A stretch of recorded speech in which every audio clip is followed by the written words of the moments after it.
Hey coin collectors, and welcome to DC Coin World International Coin Channel. We have a bunch of coins here. We're going to talk about mint marks on US coins, and we're going to show you some of the examples. Since the United States started producing its own coins in the late 1700s, they have made these coins in lots of different places.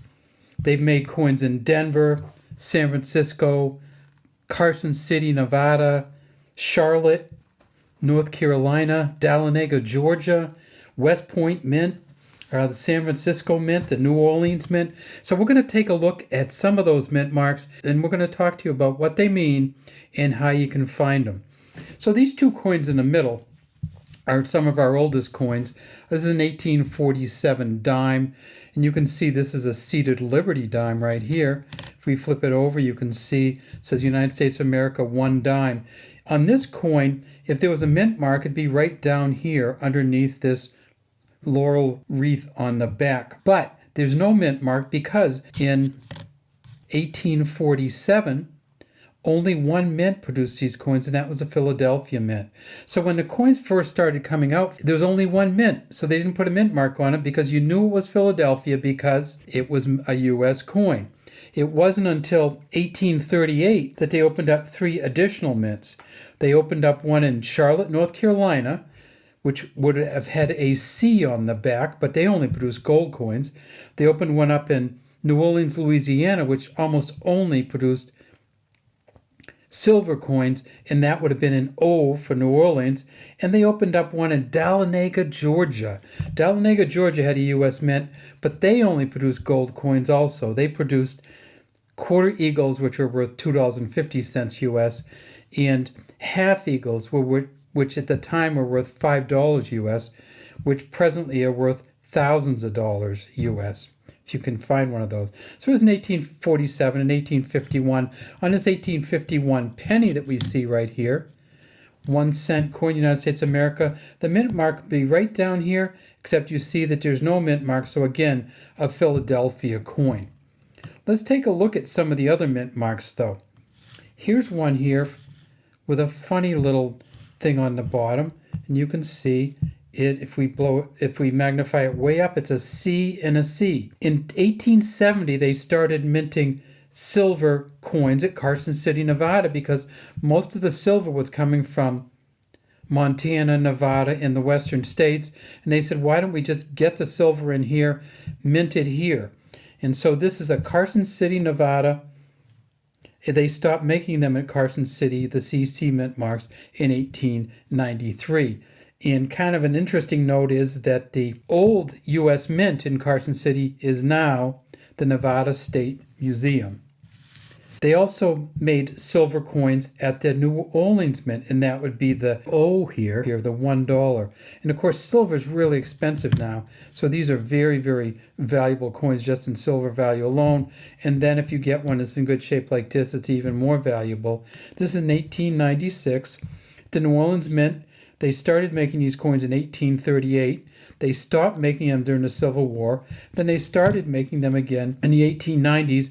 And the reason that they started making them again in the 1890s was to sell or trade silver with the United Kingdom, or Britain at the time. Britain would bring their boats in and get silver. Because Britain didn't produce any of its own silver, or much of its own silver, they would come over to the United States and buy silver from us out of New Orleans. So this is the O mint mark from New Orleans. And again, they stopped making them at the New Orleans Mint right around the year 1900. Another mint that they made them at was the San Francisco Mint, and this is an old U.S. penny. You can see that there's an S on here. This is 1916 penny. The San Francisco Mint actually started producing coins in 1852. They produced gold coins from the gold rush, from the 1849 or the 49ers gold rush. The San Francisco Mint started, and then they moved on to other coins. As the United States moved west, the U.S. needed more coin production. So this is a San Francisco Mint coin with the S right there. And you notice something interesting about this coin. This is a U.S. penny. The mint mark was on the front. On all prior versions of U.S. coins, the mint mark was on the back. And in fact, it stayed on the back of U.S. coins, all of them except for the penny, until 1964. Here's a 1964 nickel with a D on the back for the Denver Mint. And there's that 1964 in the front, Jefferson facing to the left. In 1965, they didn't put any mint marks on any United States coins, and not in 1966 or 1967 either. Mint marks stayed on the back until 64 on all the coins except for the penny, and they came back on the front on all the coins, including the penny, in 1968. Now, we've had some specialty mint coins, and I'm going to put a little bit more light on this coin. This is a United States dime, and if we go right there, you can see that W on there. In 1996, the United States decided to honor the West Point Mint and had them put a W on a dime. Now, these coins are only sold in the mint sets. So if you got the mint set, and still if you get a mint set from 1996, it should have the W dime in there. West Point Mint started in 1973 as a backup mint to the other U.S. mints, and so they minted plenty of coins, but they just never put any W on until 1996.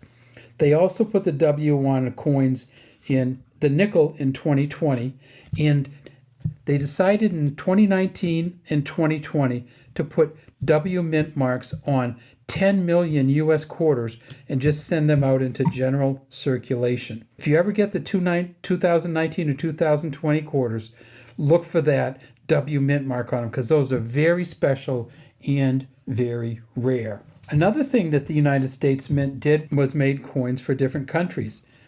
And speaking of the dime, in 1968, the United States made dimes for the country of Canada. The Royal Canadian Mint at Ottawa could not keep up with the coins because there was such a demand for coins in Canada as their economy started to boom.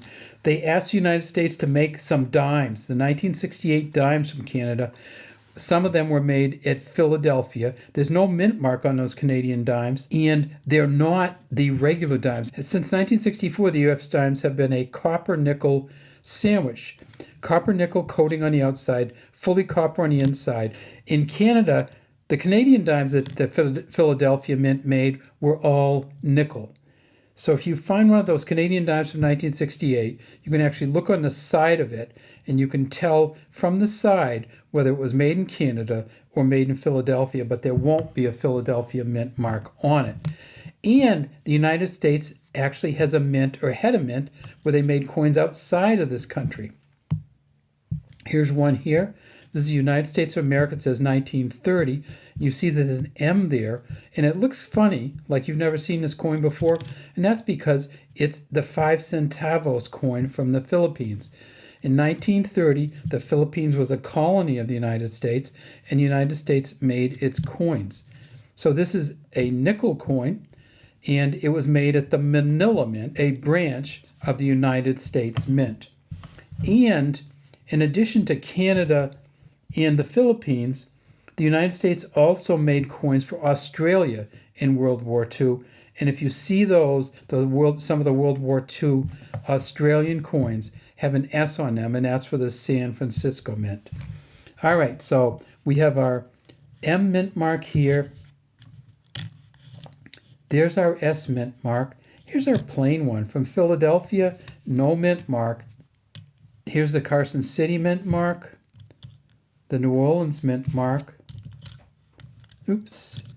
the West Point mint mark, and the Denver mint mark. And here's another really old Denver mint mark. We didn't talk much about the Denver mint, but the Denver mint started producing coins in 1906, and this is a 1907, the second year that the Denver Mint produced coins. This is a barber $half worth about $19 or $20 just in silver value alone at this point.